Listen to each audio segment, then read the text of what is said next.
قریشی صاحب نے پوچھا جناب کیا آپ کی طبیعت ٹھیک ہے؟ بھٹو صاحب نے کوئی جواب نہ دیا۔ اسی دوران ڈاکٹر اصغر آ گئے اور انہوں نے بھٹو صاحب کا معائنہ کیا اور انہیں صحت مند قرار دے دیا گیا۔ تاہم ڈاکٹر صاحب نے یہ شبہ ظاہر کیا کہ بھٹو صاحب نے کوئی طاقتور خواب آور دوائی لے رکھی ہے جس کی وجہ سے وہ غنودگی کی حالت میں ہیں۔ یہ بات لگ بھی رہی تھی کیونکہ قریب ہی آدھا پیا ہوا پانی کا ایک گلاس بھی پڑا ہوا تھا۔ مجید قریشی نے بھٹو کے بستر کے قریب بیٹھ کر اور شائستگی سے بھٹو صاحب کو بتایا کہ وہ اپنی موت کے قریب ہیں اور یہ ان کی اس دنیا میں آخری رات ہے۔ مجید قریشی نے مزید کہا، لوگ کہتے ہیں کہ آپ ہمیشہ کہتے رہے ہیں کہ آپ کسی انسان کے سامنے جھکیں گے نہیں، ایک بہادر آدمی کی طرح موت کا سامنا کریں گے۔ یہ آنے والی نسلوں کو یاد رہے گا کہ بھٹو موت سے کبھی نہیں ڈرے اور انہوں نے اصولوں پر کبھی سودا نہیں کیا۔ بھٹو صاحب کو یقین نہیں آیا کہ وہ اس رات کسی بھی وقت مرنے والے ہیں۔ بھٹو صاحب نے مجید قریشی کی باتیں سنتے ہوئے خود کو سیدھا رکھا اور سر اوپر اٹھایا۔ مجید قریشی نے کہا، جناب مہربانی فرما کر غسل کر لیں۔ یہ کہہ کر وہ ان کی کوٹھی سے باہر نکل گئے۔ بھٹو صاحب اپنی آنکھیں کھولتے اور بند کرتے رہے، یہ دیکھتے ہوئے کہ غسل خانے کی طرف کوئی حرکات و سکنات نہیں ہو رہی۔ مجید قریشی دوبارہ ان کی کوٹھی کی طرف گئے اور بھٹو صاحب کو سویا ہوا پایا۔ جب انہوں نے نرمی سے ان کی ٹانگوں کے نچلے حصے کو دبایا تو بھٹو صاحب اٹھ بیٹھے۔ مجید قریشی نے ان سے پوچھا کہ کیا وہ بیگم نصرت بھٹو اور بے نظیر بھٹو کے لیے کوئی پیغام دینا چاہتے ہیں، اپنے خاندان کے نام پیغام لکھوانا چاہتے ہیں؟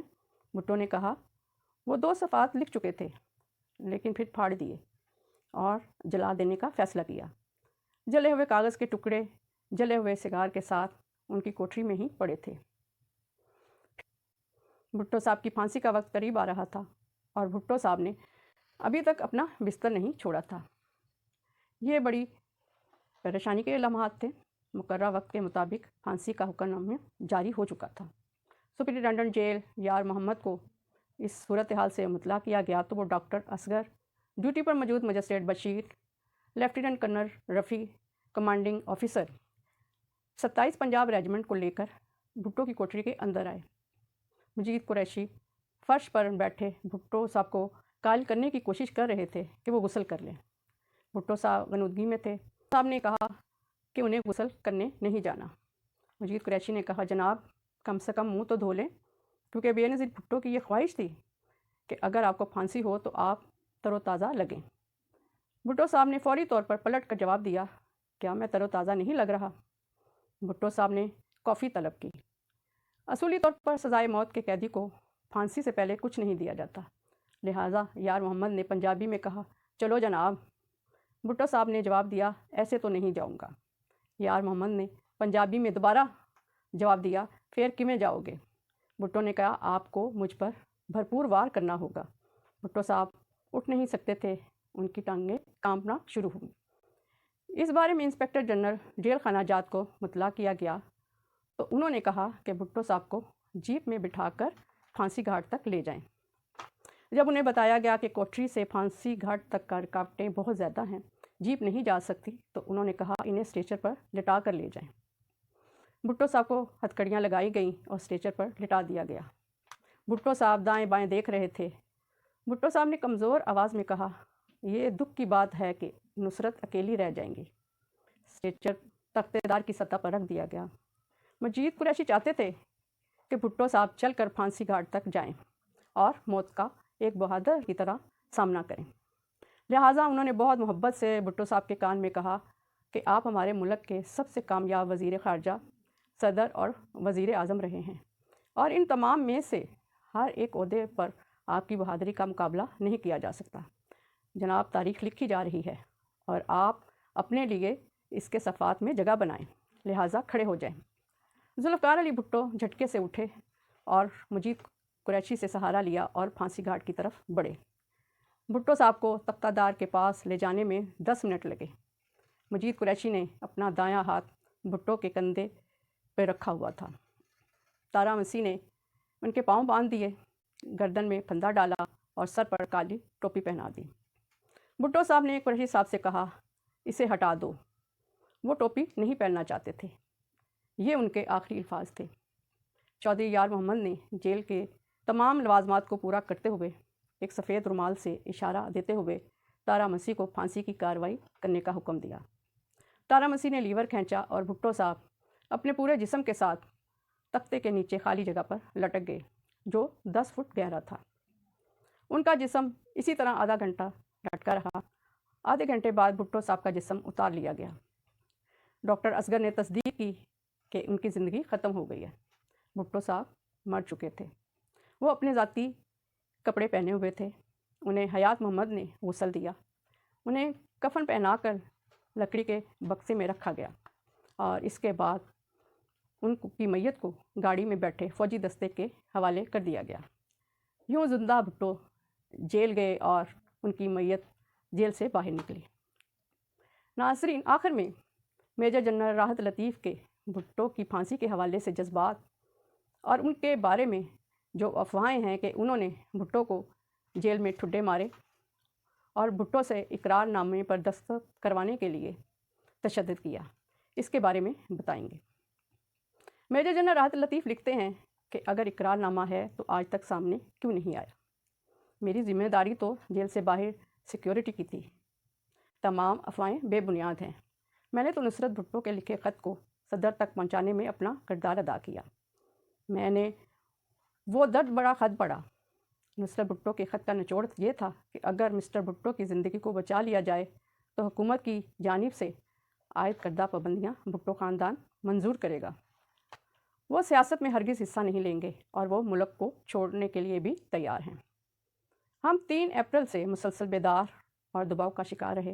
ہم بمشکل ایک دوسرے سے ہم کلام ہو رہے تھے۔ ہم سوچ رہے تھے اپنے وقت کا طاقتور انسان 2 بجے موت کی آغوش میں چلا جائے گا اور ان کے خاندان کے افراد کیا کیا محسوس کر رہے ہوں گے۔ وہ بھی پاکستان کا وزیر اعظم تھا جو دوسروں پر رحم کرنے کا اہل تھا۔ آج صدر جنرل ضیاء الحق کے رحم و کرم پہ ہے۔ جنرل ضیاء الحق نے بھٹو پر رحم نہ کرنے کا فیصلہ کر رکھا تھا۔ ہم سب بہت غمگین تھے۔ جیل کے سپاہیوں کو بھی معلوم نہیں تھا کہ بھٹو کو پھانسی دے دی گئی ہے۔ سب کام بہت خاموشی سے ہوا۔